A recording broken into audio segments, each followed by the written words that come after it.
जोहार, जय झारखंड।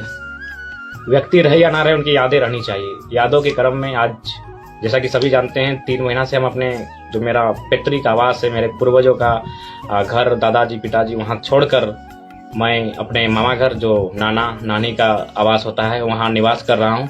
तो आज कुछ यादें ही अब पुरानी बची हैं। बाकी समय के साथ कैसे इंसान भी परिवर्तन होता है, इंसान के रहने के तौर तरीके बदलते हैं, वह चीज़ें भी आज देखने को मिल रही है। ऐसे चैनल वालों के माध्यम से आपको मेरे परिवार, मेरा गांव, उसकी जानकारी मिली होगी, लेकिन वास्तविकता यह है कि मेरा जन्म मेरे घर पे नहीं, अभी तो मेरे मामा घर में हुआ है और यही मेरा बचपन बीता है। और आज जो मेरी शैली है, चाहे बात करने की या मेरे एजुकेशन की, ये सारा योगदान मेरे इस माटी का है। इसी माटी में मेरा परवरिश हुआ।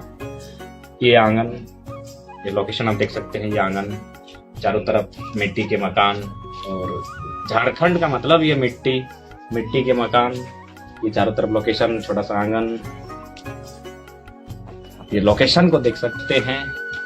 चारों तरफ मिट्टी के मकान है, बीच बीच में आंगन, और यहीं मेरा बचपन बीता है। इसी आंगन में मैं खेला हूँ, पला हूँ, बढ़ा हूँ, और जिस लोकेशन में मैं खड़ा हूँ, इसी घर में मैं रहता था, पढ़ता था। और एक छोटा सा परिवार, हालांकि अभी भी परिवार के सदस्य हैं, लेकिन अभी दूसरे घर में जा चुके हैं। और नाना नानी दुनिया में नहीं रहे, उनके पिताजी माताजी भी दुनिया में नहीं रहे, छोटी नानी है। और मैं बार बार आपको अपनी वीडियो में जिक्र करता हूँ एक बात का, आपने नोटिस किया होगा काढ़ा के संबंध में, कि कटवरा काढ़ा करेगा लड़की, तो नानी इसी घर में गाली देती थी। यही मेरा एंट्री होता था, आगे यहीं खाना मांगते थे, और नानी इसी घर में घुसते भी नहीं थे और गाली स्टार्ट होता था, जो मैं बार बार अपने वीडियो में कहता हूँ, कटवरा काढ़ा करेगा लड़की। तो मैंने पूछा कि भाई काढ़ा का मतलब क्या है, काढ़ा के माने की लगा बुझा।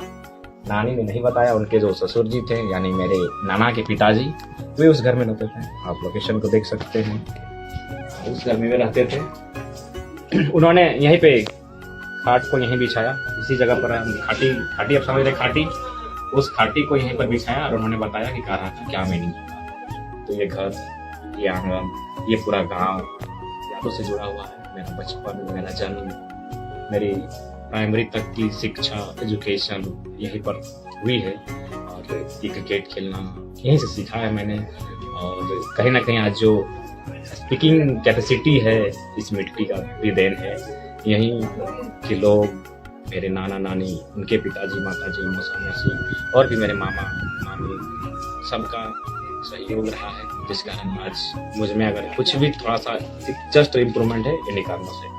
ये घर सूरत ही बता रहा है, ये अब भावनाओं का घर रहा है। यहाँ कोई रहते नहीं है, टूटे फूटे मकान, मिट्टी के ये घर, सारे घर मिट्टी के हैं। चारों घर, आंगन के चारों तरफ घर हैं, चारों तरफ ही मिट्टी के ही घर हैं।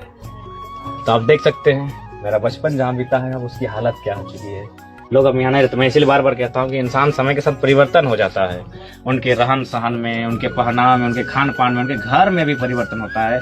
इन आंगन जहाँ मेरा बचपन बीता है, ये घर भी आप देख सकते हैं। पूरा आंगन ही, सारे घर अब मिट्टी के थे और मिट्टी में मिलने लगे हैं, क्योंकि यहाँ लोग नहीं रहते हैं। नाना नानी रहे नहीं, उनके बाकी नाना नानी जो नाना के भाई हैं, वे लोग हैं, कुछ कुछ हैं, नानियाँ भी हैं। लेकिन जो मूल घर था हमारा, जो मूल आंगन था, पुराना आंगन, वो अब उस अवस्था में नहीं है, जिसमें आप देख सकते हैं यहाँ पे मेरा काफी बचपन बीता है। और आज मिट्टी का घर मिट्टी में मिलने लगा है, और बस यादें और भावनाएं अब जुड़ी हुई हैं। जोहार।